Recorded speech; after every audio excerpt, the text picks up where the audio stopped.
주시는 하나님의 말씀은 갈라디아서 5장 22절과 23절 말씀입니다. 하나님의 평화가 여러분과 함께하기를 주의 이름으로 축복합니다. 5월은 가정의 달입니다. 가정의 달에 저는 사람과 사람과의 관계, 그리고 하나님과의 관계에 대해서 말씀을 드리고 그 관계를 풍성하게 만드는 가장 중요한 수단인 언어 생활에 대해서 말씀을 시리즈로 전하고 있습니다. 우리는 부모, 형제, 자매, 친구와 이웃, 사회적 관계 안에서 성장하고 존재합니다. 뿐만 아니라 하나님과의 영적 관계를 통해 하나님의 자녀로 살아가게 됩니다. 이 관계를 맺는 데 가장 중요한 수단은 언어입니다. 말하기입니다. 영성가들은 언어를 가리켜서 우리 내면의 됨됨이를 드러내는 창문이라고 말하였습니다. 그래서 상대방이 사용하는 언어, 또 그 말이 가리키는 방향과 목적을 살펴본다면 저 사람의 내면의 상태가 어떤지, 그리고 더 깊이 들어가면 그 사람의 영혼의 상태도 어느 정도 알 수가 있습니다. 예수님은 사람의 언어 행위, 말하는 것을 이렇게 정의하였습니다. 사람 마음속에 쌓아놓은 것이 선하면 그 말하는 것이 선한 말을 하지만은 이 쌓은 것이 악하면은 그 입으로 악한 말을 한다라고 말씀하셨습니다. 내 속에 쌓아놓은 것이 천박하고 탐욕스럽거나 미움과 저급한 것들이라면 내 입으로 나오는 것들이 다 그런 종류입니다. 예수 믿고 일어나는 가장 큰 변화는 언어, 말하는 것의 변화라고 5월 첫째 주 말씀드렸습니다. 내 속에 하나님의 성령이 역사하고 하나님의 말씀이 깨달아지면 생각과 의식의 변화가 일어납니다. 그리고 그 생각과 의식의 변화는 내 언어의 변화로 이어집니다. 믿음의 언어, 사랑의 말, 소망의 언어를 말하게 되지요. 2000년 전 하나님의 성령이 예루살렘 교회에 임했을 때 120명의 성도들은 새로운 언어로 말하기 시작했습니다. 그들의 언어는 성령으로부터 나왔고 또 그들의 언어에는 예수 그리스도께서 말씀하신 신앙의 가치와 삶의 방향이 담겨 있었습니다.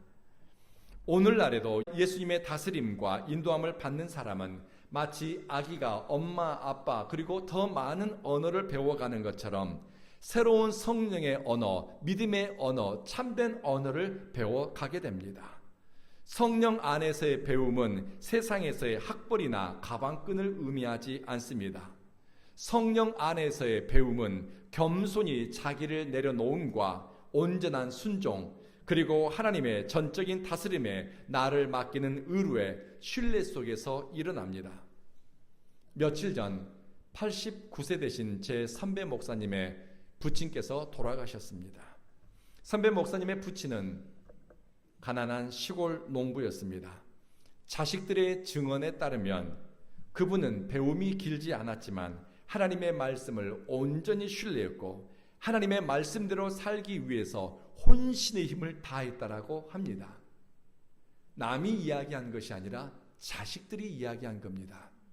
그리고 장례식장에서 목사님은 이야기하기를 이분은 요셉과 같은 분이었습니다 라고 고인을 추억할 정도로 믿음의 삶을 살아내신 분입니다. 예를 들면 출애굽기 13장 처음 난 것은 사람이나 짐승이나 거룩하게 구별하여 하나님께 드려야 된다. 이 구절을 아멘으로 받아들이고 당신의 큰 아들을 주의 종으로 드렸습니다. 예전에는 그런 분들이 종종 있었습니다. 그래서 그 목사님 큰아들이 제 선배님입니다. 그리고 그분은 시골에서 감이나 자두, 유자를 수확하게 되면 첫 열매는 하나님께 드려야 된다고 하면서 봉지에 감 몇 개, 유자 몇 개를 넣어서 꼭 목사님께 보내드렸대요. 농사꾼의 살림이 뻔한데도 불구하고 교회 갈 때 입는 양복 호주머니 안쪽, 이쪽에는 11조 봉투, 이쪽에는 감사헌금 봉투를 넣어두고서 농사일을 하면서 틈틈이 물질이 생기면 거기다 몇백 원 혹은 1,000원 이 돈을 왼쪽 호주머니 오른쪽 호주머니 넣었다가 그것을 주일날 하나님께 가서 드렸다고 합니다. 그리고 자녀들에게는 먼저 해야 그것이 선물이 되고 내가 할 수 있는 것보다 다른 사람에게 더 넉넉히 하는 것은 사랑이란다. 그렇게 가르쳤습니다. 학교에서 배운 지식이 아닙니다. 성령님께서 주신 지혜와 영감을 따라 살면서 자식들에게 어떻게 사는 것이 믿음의 도리를 다하는 것인지, 사람과 사람 사이에서 무엇이 도리를 지키는 것인지를 삶으로 보여주었고 입으로 말하였습니다. 그리고 제 선배님의 부친은 자신이 어떻게 하나님께로 돌아가게 될지 그 마지막 여정에 대해서도 자녀들에게 들려주었습니다. 유언가도 같은 이야기인데 저는 그 이야기 듣고 크게 감동을 받았습니다. 자식들에게 늘 이런 이야기를 들려주었다고 합니다. 나는 죽기 전에 주사바늘 안 꼽고 내 두 다리로 걷다가 너희들 예배드리는데 방해되지 않도록 주님이 나를 불러주시라고 기도한다. 주사바늘 안 꽂고 내 두 다리로 걷고 그리고 목회라는 자식들에게 방해가 안 되도록 주중 어느 날 하나님이 나를 불러가시도록 기도한다. 말하는 대로 되는 신앙이 있습니다. 입술로 고백하는 대로 자기 인생과 자녀들의 인생의 길이 열리고 심지어 하나님께로 돌아가는 시간과 또 하나님께 돌아가는 그 모습까지도 말하는 대로 되는 사람이 있습니다. 선배 목사님의 부친은 말씀하셨던 대로 그분은 돌아가시기 전까지 두 다리로 여기저기 가고 싶은 곳 다 걸어 다니셨습니다. 그리고 유쾌하게 일상을 사셨습니다. 그리고 하나님께로 돌아가시기 며칠 전에 며칠 남겨놓고서 병원에 입원하시고 그리고 자식들과 손주들에게 마지막 유언을 다 남기고 그리고 지난 화요일 날 하나님께 돌아가셨습니다. 너희들 예배드리는데 방해되지 않도록 내가 하나님께로 돌아갈 거야. 그 말대로 선포한 대로 죽음의 시간까지도 그대로 된 것입니다. 성령 안에서 그리스도인의 예수 믿는 사람들의 언어 생활은 책으로 배워서 하는 것이 아닙니다. 배움이 길다고 인생과 신앙에 대해서 통찰력이 깊거나 또 소망의 언어, 믿음의 말을 하는 것이 아닙니다. 많이 배우고 영향력이 있는 사람이라고 생각했는데 의외로 생각과 의식이 천박하며 입에서 나오는 말마다 탐욕스럽고 저급한 사람이 있습니다. 성령 안에서 예수 믿는 사람들의 언어 생활, 열매 맺는 언어는 무엇인가? 바울은 갈라디아 교회 교인들에게 여러분이 성령의 사람이라면 성령의 열매를 맺게 됩니다. 하나님의 성령에 붙들려 사는 사람은 이런 열매를 맺게 되는데 사랑과 기쁨과 화평과 인내와 친절과 선함과 신실함과 온유함, 절제, 이것이 바로 여러분이 성령의 사람이라고 하는 결정적 증거라는 것입니다. 그 열매를 통해서 우리가 누구인가를 알게 되는데 내 삶에 이런 성령의 열매가 맺히는가 그렇지 않은가를 통해서 내가 성령의 사람인가 아닌가를 여러분이 분별할 수 있습니다. 남을 분별하려고 하지 마십시오. 나를 분별하셔야 됩니다. 예수님을 엉뚱하게 믿는 사람들은 이 성경 말씀을 가지고 꼭 다른 사람을 판단하고 다른 사람을 분별하려고 하더라고요. 그러면 안 됩니다. 이 말씀은 내 삶으로 읽어야 되고 내가 나를 읽어내야 되는 것입니다. 언어의 열매도 이와 같습니다. 성령 안에서 말을 배우고 하나님의 말씀을 통해서 믿음과 축복의 언어를 배우는 사람은 먼저 그 언어 속에 사랑의 가치, 어떤 가치요? 사랑이 담기게 됩니다. 사랑의 언어가 바로 사랑의 열매입니다. 십자가의 성 요한이라고 하는 굉장히 교회 역사에서 중요한 영성가가 있습니다. 십자가의 성 요한은 이런 권면을 했습니다. 당신이 나이 들어갈수록 만약 이 입술에 사랑을 담고 싶다면은 당신 내면에 있는 교만과 아집과 독선을 비워내세요. 사랑 없는 진리 말하기는 쉽습니다. 사랑이 빠진 옳은 말하기 얼마나 쉬운 줄 모릅니다. 사랑 없이 시시비비를 가리는 것 여러분 경험해 보셨잖아요. 얼마나 쉬운 줄 모릅니다. 사랑 없이 잘잘못 따지는 것 여러분 우리 모두는 잘 알 수 있습니다. 그런데 사랑 없는 진리, 사랑에 빠진 옳은 말은 사람의 영혼을 찌르는 가시와도 같습니다. 입 바른 소리 잘한 사람이 정직한 사람 아닙니다. 신앙이든 세상이든 비난하고 정죄를 잘하는 사람이 나일 수도 있고 내 주변에 그런 사람 몇 사람은 있을 겁니다. 그런데 여러분, 그런 사람의 이야기를 듣고 돌아서면은 여러분의 마음이 헛헛하지 않던가요? 만나기만 하면 누군가에 대해서 험담하고 교회 욕을 하고 목회자를 흉보고 세상에 대해서 다 부정적인 이야기를 하는 그런 사람과 시간을 보내고 나면은 여러분은 마음이 헛헛하지 않았습니까?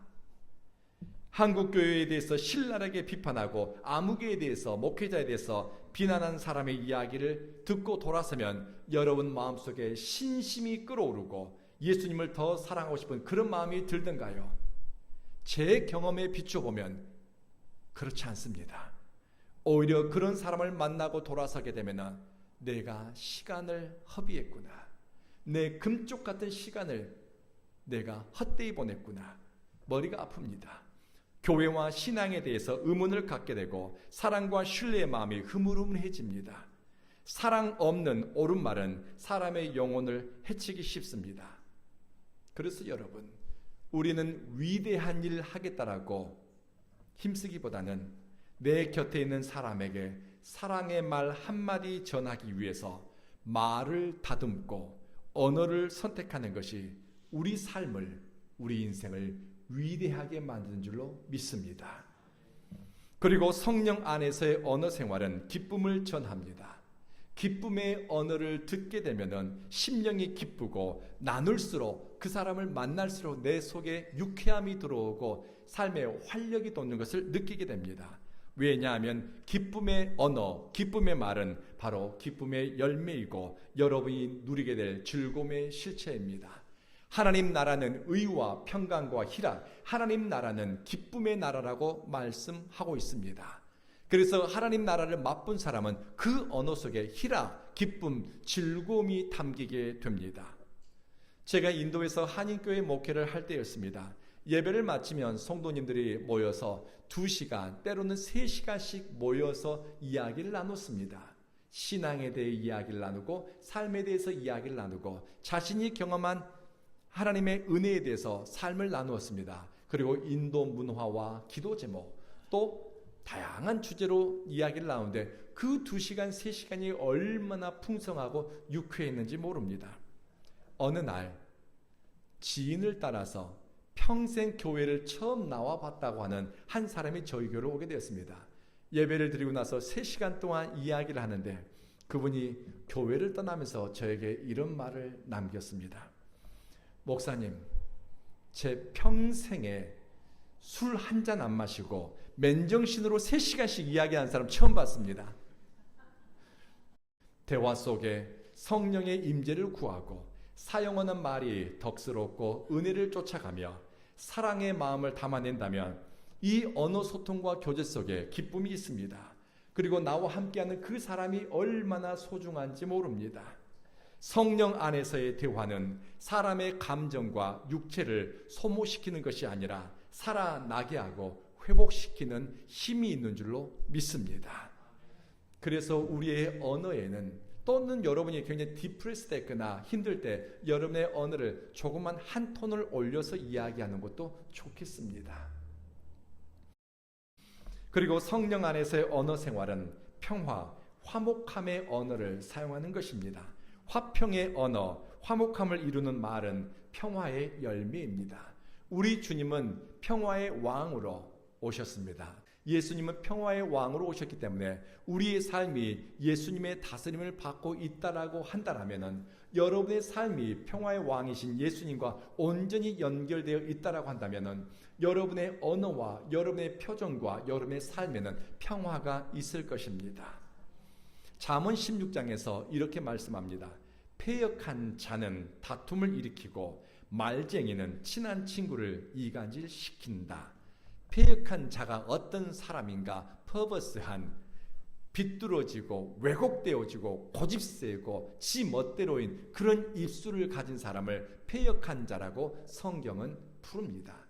이 패역한 입을 가진 사람은 말쟁이라고 하는데 사람들을 이간질시킨대요. 근데 표준 세번역 성경은 이 패역한 자를 어떻게 번역했는가? 비뚤어진 말을 하는 사람이라고 번역했습니다. 그리고 새한글 번역 성경은 막 나가는 사람이라고 번역했습니다. 여러분 감이 오시지요? 이 입술이 비뚤어진 사람은 입이 비뚤어진 거 아닙니다. 패역한 입술을 가진 사람은 막 나가는 사람이요 비뚤어진 말을 하는 사람입니다. 즉 앞뒤 사정 가리지 않고 말을 쏟아내는 사람이라고 할 수 있지요. 이런 사람을 곁에 두면 무슨 일이 생기는가? 사람과의 관계를 이간질시키고 좋았던 관계, 신뢰할 만한 관계도 깨뜨리는 역할을 한다고 합니다. 구부러진 말을 하는 사람, 비뚤어진 말을 옮기는 사람, 이런 입술을 가진 사람, 공동체 안에 분열을 만들거나 사람과 사람 사이에서 갈등을 불러일으킵니다. 잠언 26장 20절에서 패역한 입을 가진 사람, 말쟁이가 사라지면 다툼이 그친다 라고 성경은 들려줍니다. 구부러진 말을 하는 사람이 여러분 곁에 있게 되면 끊임없이 다툼이 일어나고 이 마음속에 평화가 머물지를 못합니다. 공동체 안에 다툼과 분열을 일으키는 가장 큰 원인은 화목함을 깨뜨리는 말, 험담을 옮기는 이간질 때문이니 전통적으로 수도 공동체에서는 거룩한 침묵 훈련이 화평을 유지하는 영성 훈련이라고 불렀습니다. 성 프란시스코가 이 수도원에서 언어 생활과 관련해서 3가지 원리를 들려주었습니다. 어떻게 해야 말을 잘할 것인가? 그리고 수도 공동체 안에는 여러 사람이 모여 살기 때문에 서로 화목하게 지내는 것이 너무 중요했습니다. 그래서 말하는 기술이 너무 중요했대요. 그래서 성 프란시스코는 어떻게 말을 할 것인가? 첫 번째 원리, 내가 하는 말이 참말인가? 진실한 말인가? 두 번째, 꼭 필요한 말인가? 세 번째, 사랑에서 나온 말인가? 진실한 말인가? 꼭 필요한 말인가? 이 말이 사랑에서 나온 말인가? 3가지를 살펴본 다음에 그 말을 입 밖으로 내도록 했습니다. 아무리 참말이라도 사랑에서 나온 말이 아니라면 시시비비를 가리는 그 말 때문에 공동체의 화평이 깨어질 수 있습니다.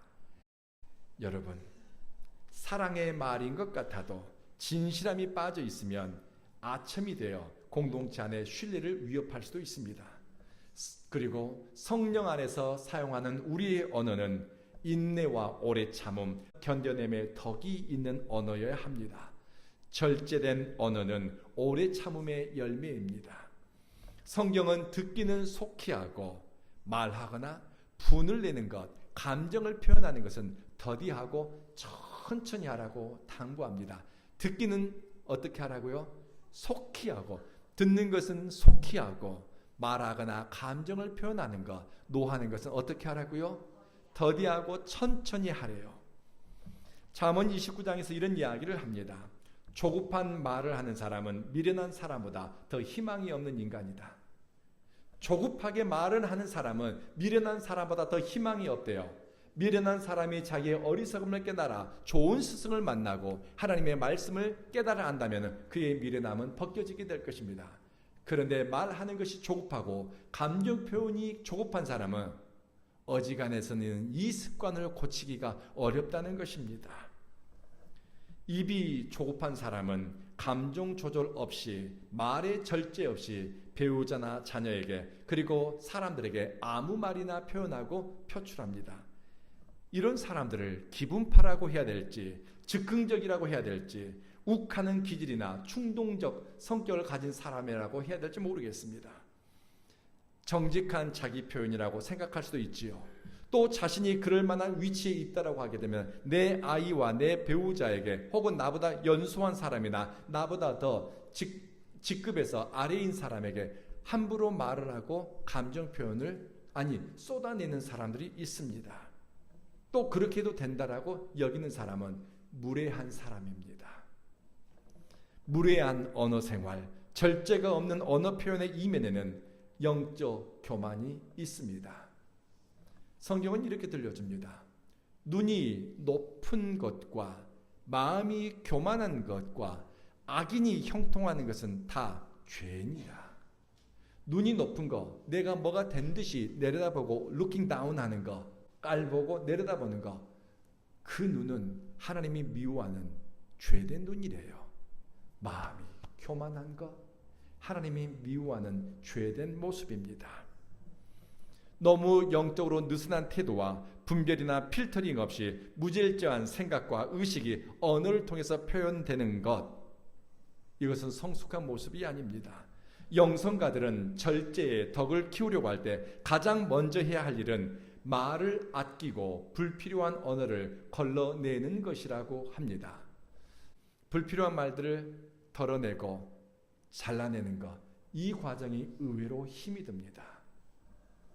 성숙함으로 나아갈 때, 언어의 성숙함으로 나아갈 때 우리가 고려해야 될 것, 생각해야 될 것은 내 말을 덜어내고 감하는 것입니다. 말하고 싶어 입이 근질근질할 때 침묵을 배우는 것, 즉흥적이고 충동적인 감정의 표출이나 의사표현보다는 걸러내고 또 걸러내는 것, 언어의 인내이고 말의 오래 참음입니다. 우리 주님은 곤욕을 당해 괴로울 때도 그 입을 열지 않았다라고 성경은 기록했습니다. 때로는 침묵의 언어가 더 많은 설득력이 있을 때도 있습니다. 성령이 사람이 사용하는 언어에는 친절함과 배려가 담겨 있습니다.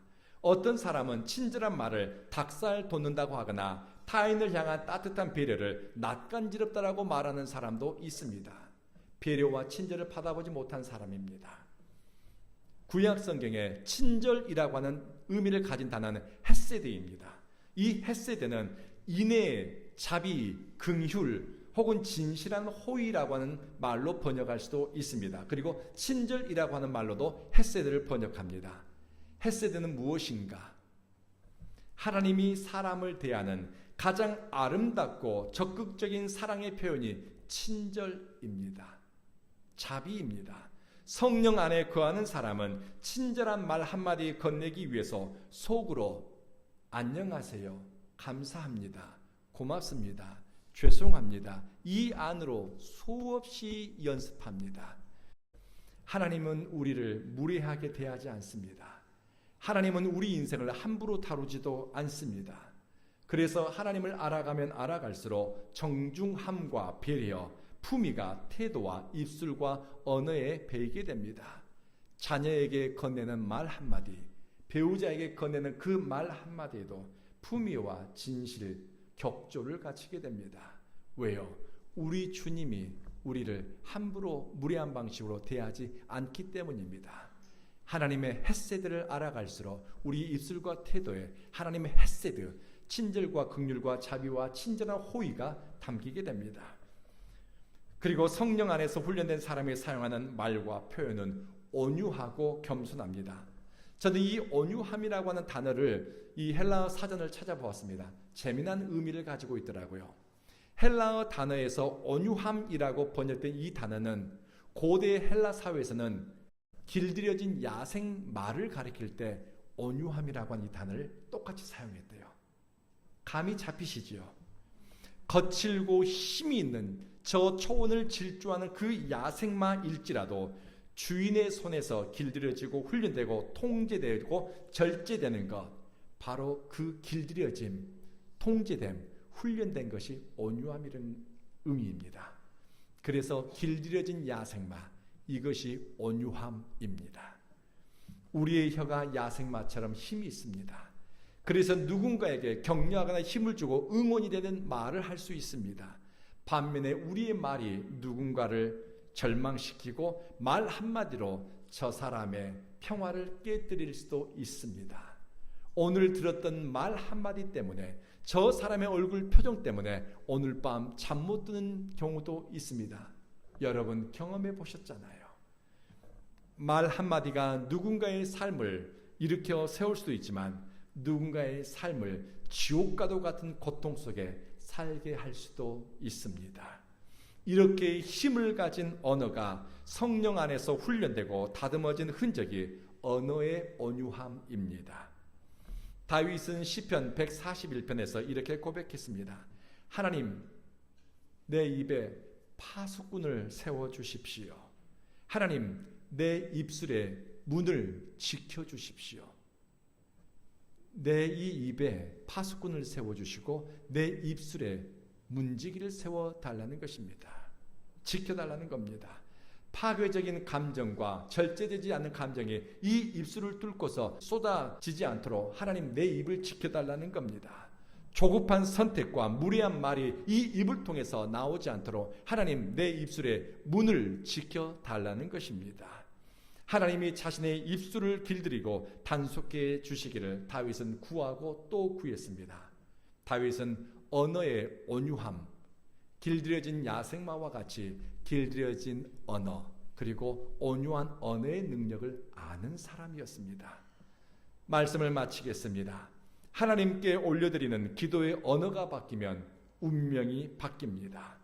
그리고 사람과 사람 사이에 사용하는 언어와 표현과 말 맵시와 말 본새가 바뀌게 되면 사람과의 관계도 성숙하고 아름다운 관계로 나아갈 수가 있습니다. 그래서 우리는 매일 말씀을 읽고 듣고 묵상하면서 새로운 기도의 언어와 신앙의 언어를 배우고 익혀가게 됩니다.